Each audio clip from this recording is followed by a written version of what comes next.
अन्नदाता, अन्नदाता, नीत तुम्हारा अन्नदाता।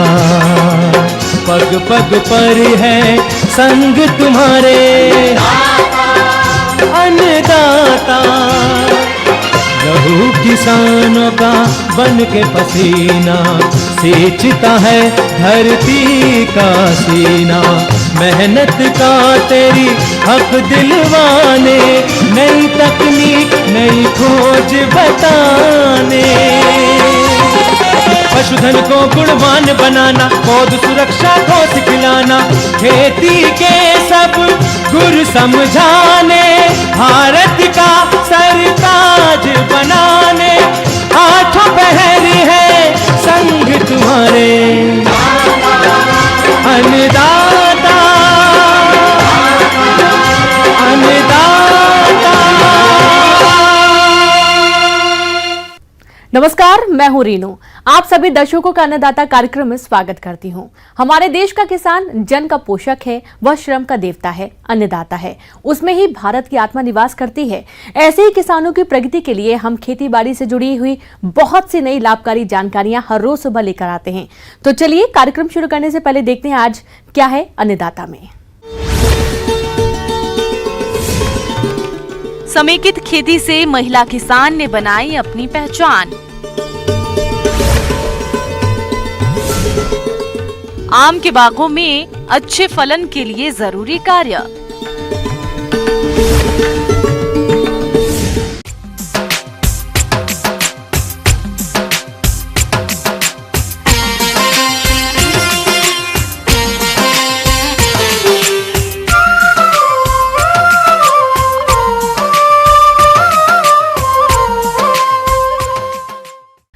आज खेती से फायदा तो किसान ले रहे हैं, लेकिन न वे मिट्टी की सेहत पर ध्यान रखते हैं और न ही उपज की क्वालिटी का। जबकि खेती के आज कई ऐसे विकल्प हैं जिससे मिट्टी भी स्वस्थ बनी रहेगी, साथ ही अच्छी क्वालिटी की उपज भी भरपूर मिलेगी। बस जरूरत है सही योजना बनाकर खेती करने की। तो आइए मिलते हैं हरियाणा राज्य के सिरसा जिले की रहने वाली महिला किसान वसुधा बंसल से, जो अपने फार्म पर समेकित खेती की तकनीक अपनाकर आज सफल किसान हैं।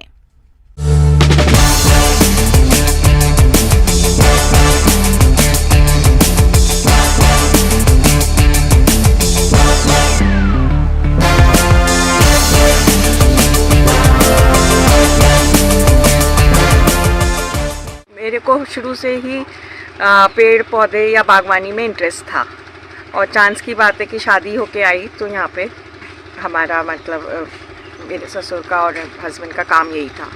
पहले तो ये ठेके पे थी तो मैं आती तो हमेशा इनके साथ थी, हफ्ते में 2 बार 3 बार। और फिर जो वो लोग पुरानी पद्धति से कर रहे थे जिस और पढ़ते तो रहते ही थे क्योंकि इंटरेस्ट था, तो वो देख के एकदम अंदर से बहुत ख़राब लगता था कि ये लोग अपने आप में चेंज नहीं ला रहे हैं, जो भी ठेकेदार थे या जिनको भी हिस्से में देते थे। और इन लोग को भी ऐसे ही मोटिवेट कर देते थे कि बाबूजी इसके अलावा और कुछ नहीं हो सकता है। तो बस तब मैंने एक स्ट्रॉन्ग स्टेप लिया जो कि घर के सब सदस्यों के साथ सपोर्ट से हुआ और ठेकेदार धीरे से हमने हटा लिए। और वो जो भी नई पद्धतियाँ हैं, नई वैरायटीज़ हैं और नए तरीके जो इरिगेशन के हैं या जो भी कल्टीवेशन के, उनको सीख के और फिर यहाँ पे अपनाया। तो अब जाके 5-6 साल में यहाँ पे चेंज आया। आज खेतीबाड़ी से अधिक आमदनी तभी ली जा सकती है जब नई तकनीकों को अपनाते हुए रसायनों का प्रयोग कम से कम किया जाए। ये महिला किसान परंपरागत खेती के बजाय अत्याधुनिक खेती कर रही हैं। ये अपने 50 एकड़ जमीन पर मीठा नींबू, आम, केला, पपीता, बेर, अमरूद, किन्नू, मौसमी और आलू सहित अनेक प्रकार की फसलों की खेती करती हैं। जिस जमीन पर ये फसलें उगाई जा रही है, पहले यहाँ पुराने बाग थे जिससे उत्पादन बहुत ही कम होता था। आज उसी जमीन पर कई तरह की फसलें लेकर अन्य किसानों के लिए सफल उदाहरण बन गई हैं। दूसरा, अब जब ये बाग पुराना हो गया था, 60 साल पुराना, तो सब चीज़ हमें रेजोनेट करनी थी। तो नया बाग लगाया धीरे धीरे 4-4 एकड़ 8-8 एकड़ निकाल के लगाते चले गए। और मैं करती हूँ इसमें मीठा नींबू, एक हेल्थ के लिए होता है, ये मलेरिया वगैरह की दवाई बनती है, वो है। सिट्रस है, बेर है। और ओपन फील्ड में हम ज्वार करते हैं, मक्की करते हैं, आलू है, और खरबूजा तरबूज में भी काफ़ी सालों से कर रहे हैं, तो उसमें भी अपना अच्छा स्पेशलिटी आ रही है सारी चीज़। अगर ज़्यादा गर्मी पड़ी या टेम्परेचर बहुत हाई हो गया, जैसे कि पिछले साल 47-48 हुआ, अगर हम उसमें मल्चिंग कर रहे हैं तो हीट अंदर पेंट्रेट नहीं करेगी आपकी रूट्स में या प्लांट्स को अंदर नुकसान नहीं देगी।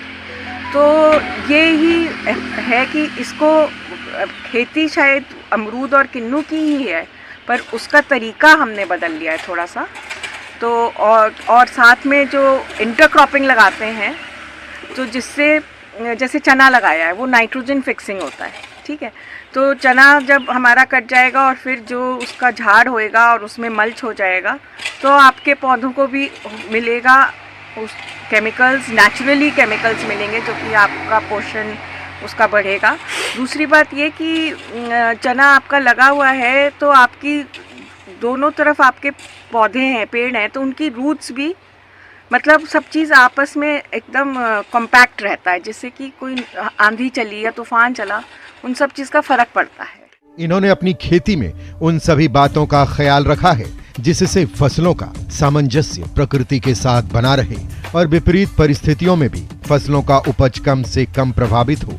इसके लिए इन्होंने ड्रिप, मिल्चिंग, इंटरक्रॉपिंग, फसल चक्र, इन सभी वैज्ञानिक पहलुओं पर ध्यान दिया है। जो मेरा स्टाफ है बहुत मुझे मतलब सपोर्ट करता है और आइडियाज़ भी देता है, कुछ उनके दिमाग में आता है, और थोड़ी हार्वेस्टिंग में और सब चीज़ों में प्रॉब्लम उसके कंपैरिजन में काफ़ी आती है, पर फिर भी इतनी नहीं। अब 2 साल हो गए, 3 साल हो गए, तो अब बिल्कुल भी नहीं, अब स्मूथ चल रहा है सिस्टम। अभी तो मेरा सिर्फ अमरूद और बेर ही हार्वेस्ट हो रहा है, बाकी सब चीज़ें अभी 2023 और 24 से ही हार्वेस्टिंग शुरू होएगी। किसी भी कार्य में सफल होने के लिए शुरुआत में कई तरह की दिक्कतों का सामना करना पड़ता है। सबसे पहले मार्केटिंग को समझने की जरूरत पड़ती है, क्योंकि जब आपका उत्पादन सही मूल्य पर बिकेगा ही नहीं तो सारी मेहनत और लागत बेकार हो सकती है। इसलिए बाजार को समझने के बाद ही फसलों को उगाना किसान की सफलता की गारंटी है। मैं तो यही चाहूँगी कि करें किसान भी, और जिससे हमारी सॉइल जो है उसका बेटरमेंट होए और केमिकल कम से कम यूज़ हो। हमारी इससे सारा एनवायरनमेंट, सारी मिट्टी और जो अंदर पानी, सब कुछ बेटर हो रहा है, और उससे हमें माने ह्यूमन बीइंग की हेल्थ के लिए भी उससे फ़र्क पड़ता है कि अगर आप अच्छा खाते हैं, अच्छा पोषण लेते हैं, तो आपकी फिर हेल्थ इश्यूज इतने नहीं आते हैं। ये परिवार के साथ साथ खेती भी संभाल रही हैं। वसुधा बंसल ने बताया कि उनके पति एजुकेशन संस्थान में महत्वपूर्ण पद पर हैं। इसके अलावा समाज सेवा करते हैं। वसुधा ने खुद के प्रयासों से खेत में केचुए की खाद तैयार की है। इसके अलावा गोबर की खाद का प्रयोग भी यहाँ खेतों में और बागों में कर रही हैं। हाल ही में जैविक खेती के लिए इन्हें सरकार की तरफ से स्कॉप सर्टिफिकेट दिया गया है। इस कार्य में इनके पति भी पूरा साथ देते हैं। सरकार के वैज्ञानिक इसमें शोध करते रहते हैं। मेरी वाइफ लगातार उनके संपर्क में रहती हैं, सेमिनार्स भी अटेंड करती हैं, वेबिनार भी अटेंड करती हैं, और सरकार को मैं इस सारे प्रयत्न के लिए बहुत हमारा प्रोत्साहन कर रही हैं। सरकार को बहुत मैं इसमें अपनी तरफ से बधाई के पात्र हैं वो, कि जो उन्होंने water conservation, soil health improve करने के लिए जो बीड़ा उठाया हुआ है, और हमें इसके प्रयोग मिल रहा है, इसके हमें जो है परिणाम मिल रहे हैं। खेती की तकनीक और सफलता को देखते हुए दूसरे किसान भी प्रोत्साहित हो रहे हैं, और वो भी अपने खेती के तरीके में बदलाव कर रहे हैं, जिससे उनका भी मुनाफा बढ़ रहा है। खेती परंपरा, पहले तो परंपरागत करते जी, अब हमने ये अरविंद बांसल जी से देख के कुछ आलू, सरसों की खेती करने लगे हैं जी। देखो, जो कुछ ना कुछ बदलाव चाहिए जी। जो खेती एक ही धान है और गेहूँ करेंगे तो उसमें जी हमें जो ज़मीन है वो बंजर होती जाती है, पानी की लागती जाता है। अगर हम ये चेंजिंग लाएंगे, कुछ अदल बदल खेती करेंगे तो उसमें इनकम भी ज़्यादा है और खेती में सुधार है, पानी कम लगता है। अंत में हम यही कहेंगे कि आज जिस तरह रसायनों का अधिक प्रयोग हो रहा है उस पर विचार करने की जरूरत है। इससे उत्पाद ही जहरीला नहीं हो रहा है, मिट्टी, पानी और हवा भी प्रदूषित हो रही है, जिसे बचाने की जिम्मेदारी हम सब की है। आज जरूरत है रसायनों पर निर्भरता को कम करते हुए जैविक खेती को बढ़ावा दिया जाए और नई तकनीकों से खेती की जाए। किसान भाइयों, अब लेते हैं एक छोटा सा ब्रेक, जल्द लौटेंगे।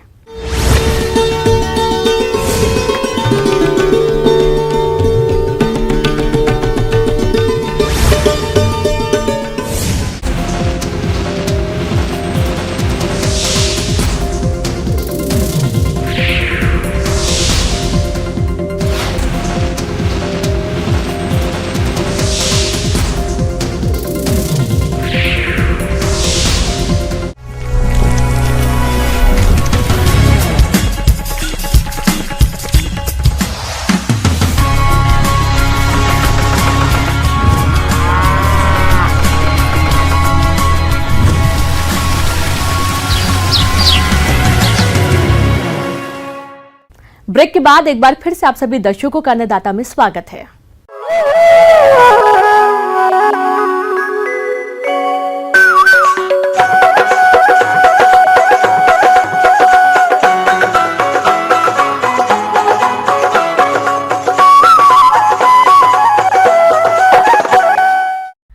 मुर्गी पालन बेहद जरूरी मुनाफा देने वाला व्यवसाय है, लेकिन इस व्यवसाय में वातावरण के कारकों जैसे तापमान, नमी और ठंडी हवा का मुर्गियों पर अतिशीघ्र प्रभाव पड़ता है।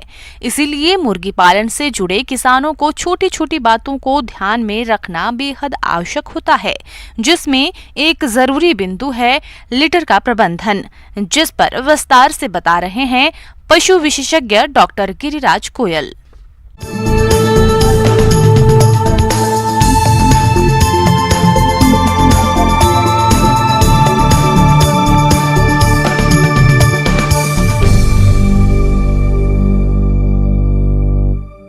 आज हम बात करेंगे मुर्गी पालन में जो उनका लीटर है, जो उनका जो बिछाली है, उसका उचित प्रबंधन। क्योंकि लीटर के प्रबंधन के द्वारा आप अपने मुर्गियों के बाड़े में कई प्रकार की बीमारियों को आने से रोक सकते हैं। जो मुर्गियों को बाड़े में पाला जाता है तो जो फर्श पर, बाड़े के फर्श पर जो मटेरियल बिछाया जाता है, जो बुरादा बिछाया जाता है, उसको लीटर कहते हैं, जिसमें प्रमुख रूप से लकड़ी का बुरादा, चावल की भूसी और मूंगफली के जो बारीक छिलके रहते हैं उनकी भूसी, या फिर गन्ने के बारीक छिलके जो कि शुगर मिल से प्राप्त होते हैं, उनका आप इस्तेमाल करते हैं। लेकिन सामान्य रूप से लकड़ी के बुरादे का इस्तेमाल करना उचित रहता है, क्योंकि उसमें पानी को सोखने की क्षमता अच्छी रहती है। आदर्श जो लीटर मटेरियल हैं उनकी कुछ गुण होते हैं जिनको हमेशा आपको ध्यान रखना है। जब भी आप लीटर मटेरियल का चुनाव करें तो उसमें सर्वप्रथम एक तो उनमें पानी सोखने की अच्छी क्षमता हो, दूसरा वो विषाक्तता ना हो, क्योंकि कई बार छोटे बच्चे और मुर्गियां उस लीटर मटेरियल को खा लेते हैं तो उनमें विषाक्तता ना हो। तीसरी बात, उनमें कोई ऐसी दुर्गंध ना आए। चौथी बात, उसमें बाजार में आसानी से उपलब्ध हो और उसकी कीमत कम हो। जैसे कि लकड़ी के बुरादे की कीमत 2 से 3 रुपये प्रति किलो है, जो कि एक बहुत ही उचित दाम है, जिस पर कि आप आसानी से इसको खरीद सकते हैं और जरूरत पड़े जब बुरादे को बदल भी सकते हैं। किसान भाइयों, अपने प्रदेश में मुर्गी पालन व्यवसाय लगभग सभी क्षेत्रों में किया जाता है, लेकिन मुर्गियों का प्रबंधन करने में मुर्गी पालक भाई कोई विशेष ध्यान नहीं देते हैं, जिसके कारण मुर्गियों के मरने की दर भी अधिक है। प्रबंधन में लीटर की बात करें तो हम बिछावन कहते हैं। यह मुर्गी पालन व्यवसाय में एक मुख्य बिंदु है, जिस पर मुर्गी पालक भाइयों को विशेष ध्यान देने की जरूरत होती है। इसमें कुछ जो बातों का ध्यान रखना है, सर्वप्रथम जो बुरादा है, लीटर है, उसकी हाइट, उसकी ऊंचाई। तो सर्दियों के समय उसकी ऊंचाई बढ़ा दी जाती है, करीब 5 इंच तक इसकी ऊंचाई हम रखते हैं, क्योंकि लकड़ी का बुरादा ऊर्जा का कुचालक है, जिससे कि कारण जो शरीर की गर्मी है वो मेंटेन रहती है और जो फर्श की जो सर्दी है वो उससे मुर्गियों का बचाव होता है। कि जैसे हम नए जो चूजे लेके आते हैं वो बहुत छोटे रहते हैं, उनको जानकारी नहीं रहती है, तो ऐसी स्थिति में कई बार वो बुरादे को चोंच से खाते हैं।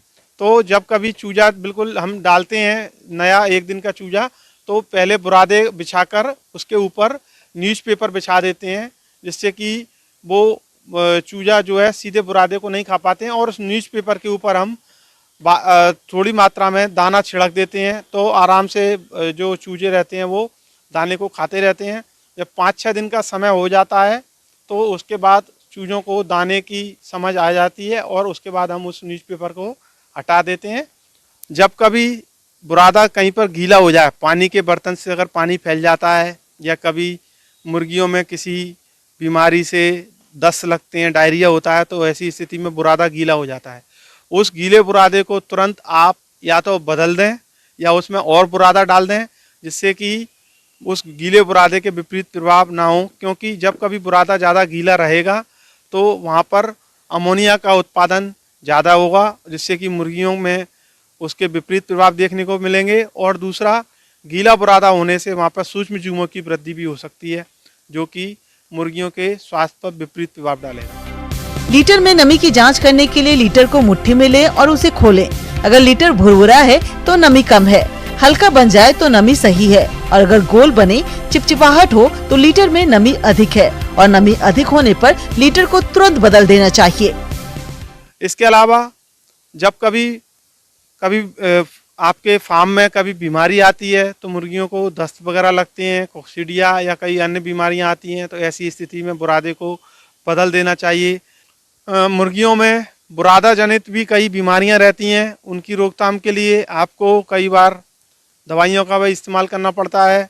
तो ऐसी स्थिति में बुरादे में 1 kilogram super phosphate of lime, चूने का सुपर फॉस्फेट 1 किलोग्राम प्रति 100 स्क्वायर फीट जगह के हिसाब से आप छिड़क दें और उसको अच्छे से मिला दें।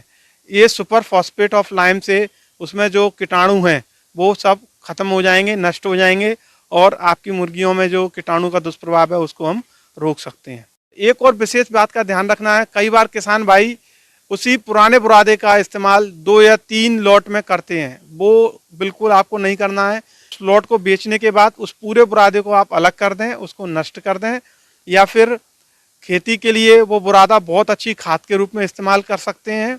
हमेशा नए बैच के लिए, नए बच्चों के लिए नया बुरादे का इस्तेमाल करें। उसको बुरादे को 2-3 दिन ऐसे खुला छोड़ दें, जिससे कि वो थोड़ा सूख जाए, उसमें जो कीटाणु वगैरह हैं, जो फंगस वगैरह है, वो सब नष्ट हो जाएगी। उसके बाद में आप फिर नए चूजों के साथ में अपना नया बैच प्रारंभ करें। तो जो मुर्गियों में विभिन्न प्रकार की लीटर से जनित जो बीमारियां हैं उनको आप आसानी से रोक सकते हैं, और आप अपने फार्म का, अपनी मुर्गियों का उत्पादन क्षमता भी उच्च बनाए रख सकते हैं। आगे और भी है खेती बाड़ी से जुड़ी बहुत सी रोचक जानकारियां। यहाँ रुकेंगे एक और छोटे से ब्रेक के लिए।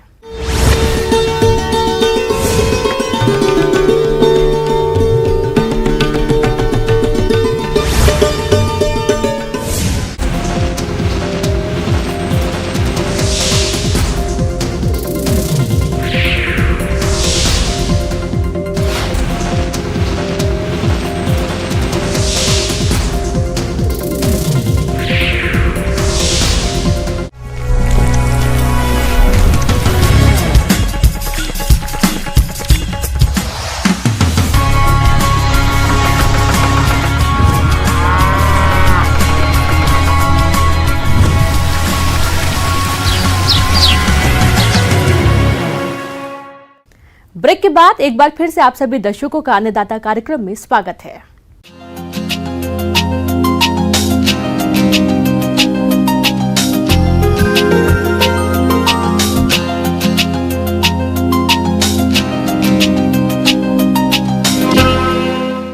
अपने राज्य में आमतौर पर ये देखा जाता है कि किसान आम के बागों की देखरेख उसी समय करते हैं जब इनमें फलन होता है, लेकिन तब तक काफी देर हो चुकी होती है। जबकि अच्छे फलन के लिए बागों में मौसम के अनुरूप प्रबंधन करना चाहिए, और जैसा कि अभी मौसम में बदलाव हो रहा है, ऐसे में इस समय आम के बागों में कौन कौन से प्रबंधनों को करना जरूरी है, आइए जानते हैं विशेषज्ञ प्रदीप कुमार विश्वकर्मा से।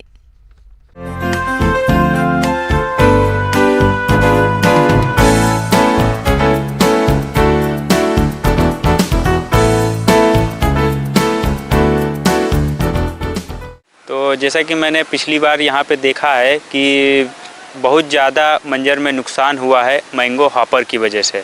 तो सबसे पहले हमको मैंगो हॉपर जो है शुरुआत से ही कंट्रोल करना है। तो इसके लिए हमको प्रॉपर सनलाइट मैनेजमेंट होना चाहिए। उसका जो पौधे के हर भाग में आपको सूर्य का प्रकाश जाना चाहिए। ऐसे हमको कैनोपी मैनेज करना चाहिए प्रूनिंग करके, और उसकी डिजीज ब्रांचेस हैं सब निकाल देना चाहिए। और दूसरा, हमको ऑर्चर्ड में कोई किसी भी तरीके का वीड घास नहीं उगने देना चाहिए, वो भी हमको मैनेज करना है अच्छे से। आम के बाग में इस समय करने के लिए कुछ खास नहीं होता है, क्योंकि प्रूनिंग का काम फलों की तुड़ाई के बाद ही किया जाता है। बाग की जुताई भी अक्टूबर नवंबर में करना फायदेमंद रहता है। इस समय अगर घास फूस दिखाई दे तो उसे जरूर निकाल दें। बाग की जुताई इस समय बिल्कुल ना करवाएं। इस समय आपको कीटों के प्रबंधन पर विशेष ध्यान देना है। और हमको ये भी ध्यान रखना चाहिए कि अगर जैसे मंजर आने के टाइम पे मैंगो हॉपर का अटैक नहीं होने देने के लिए हमको इसी समय मंजर आने से पहले एक स्प्रे हमको इमिडाक्लोप्रिड का 0.3% या फिर हमको 1 ml को 3 लीटर पानी में घोल के एक स्प्रे दे देना है। फिर मंजर आने के बाद में कम से कम उसका 15 से 20 दिन के बाद में जब 8 से 10 सेंटीमीटर का हो जाए हमारा पेनिकल, तब हमको एक इमिडाक्लोप्रिड का स्प्रे 3 लीटर पानी में 1 ml को घोल के वो दे देना है। और साथ में 15 दिन के बाद में उसमें थायोमिथाक्सम 0.5 ग्राम को 1 लीटर पानी में घोल के फिर एक स्प्रे देना है। और उसके बाद में हमें क्या करना है कि अगर आवश्यकता पड़ती है तो एसीफेट को कम से कम 2 ग्राम को पर लीटर वाटर में घोल के उसका एक स्प्रे दे देना चाहिए। इससे हमारा मैंगो हॉपर जो है कंट्रोल में रहेगा और हमारा फलन जो है ना, पिछली बार इतना ज़्यादा नुकसान हुआ है वो नुकसान किसान भाइयों को नहीं झेलना पड़ेगा। आम के बाग का दहिया कीट यानी मिलीबग, यह कीट बाग में बौर और फल लगने के बाद दिखेंगे। यह भी आम के बाग के लिए बड़ी समस्या है। इस कीट से बचाव के उपाय तो अभी आपको अपना लेना चाहिए, क्योंकि ये कीट इसी समय पेड़ों पर चढ़ते हैं। इसीलिए पेड़ के तने में जमीन से 1 फीट की ऊंचाई पर 30 सेंटीमीटर पॉलीथीन लपेटकर उसमें ग्रीस लगा दें, तो इसका निम्फ मिट्टी से पेड़ पर नहीं जा पाएंगे। इस तरह से बौर और फूलों को इनसे कोई नुकसान नहीं होगा और अच्छी उपज मिलेगी। और तीसरा, पाला ज़्यादा पड़ रहा है तो इसके लिए भी हमें कंट्रोल करना चाहिए, ताकि थोड़ा सिंचाई वगैरह पे ध्यान देना चाहिए। और हमको अगर धुआं हो सकता है तो हम धुआं से भी पाला का नियंत्रण कर सकते हैं, लेकिन वो पोल्यूशन की वजह से सेफ़ नहीं है तो इसकी तरफ हम नहीं जाएंगे।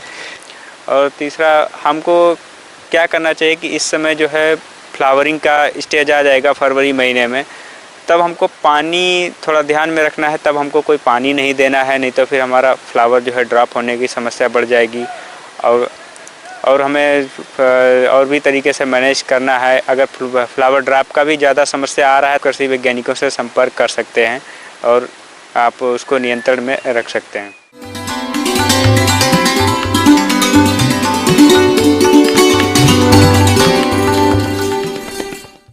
आइए जानते हैं अन्नदाता निःशुल्क फोन के माध्यम से पूछे गए समस्याओं का समाधान। आज के अन्नदाता हेल्पलाइन में जिस प्रश्न को कार्यक्रम में शामिल किया गया है उसे पूछा है ग्राम रायपुरिया, जिला जालौर के किसान सुभाष चंद्र ने। आप मिर्च की फसल में एंथ्रेक्नोज रोग की रोकथाम पर जानकारी चाहते हैं, तो सुभाष चंद्र जी आपकी जानकारी के लिए प्रस्तुत है कार्यक्रम का यह अंश।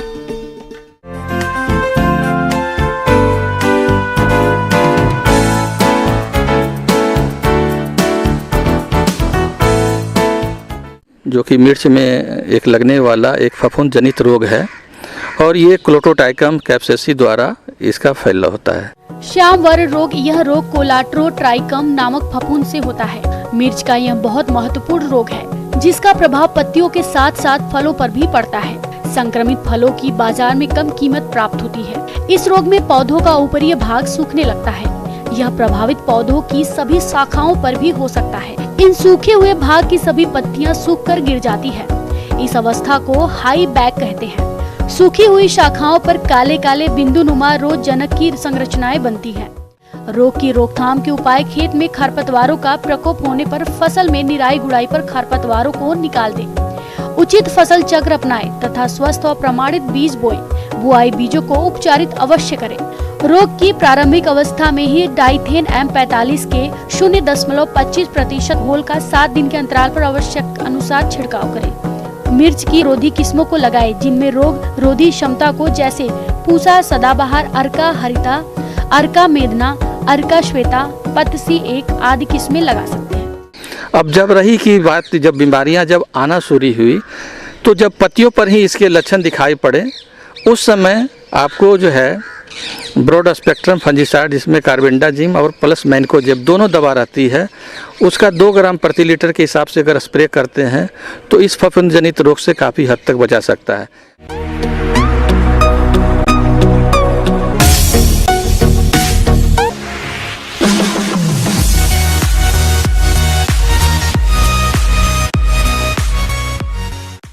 एक नजर डालते हैं राज्य के कुछ मंडियों के प्रमुख फसलों के बाजार भाव पर।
किसान भाइयों, कृषि संबंधित समस्या और सुझावों के लिए आप हमें इस पते पर संपर्क कर सकते हैं।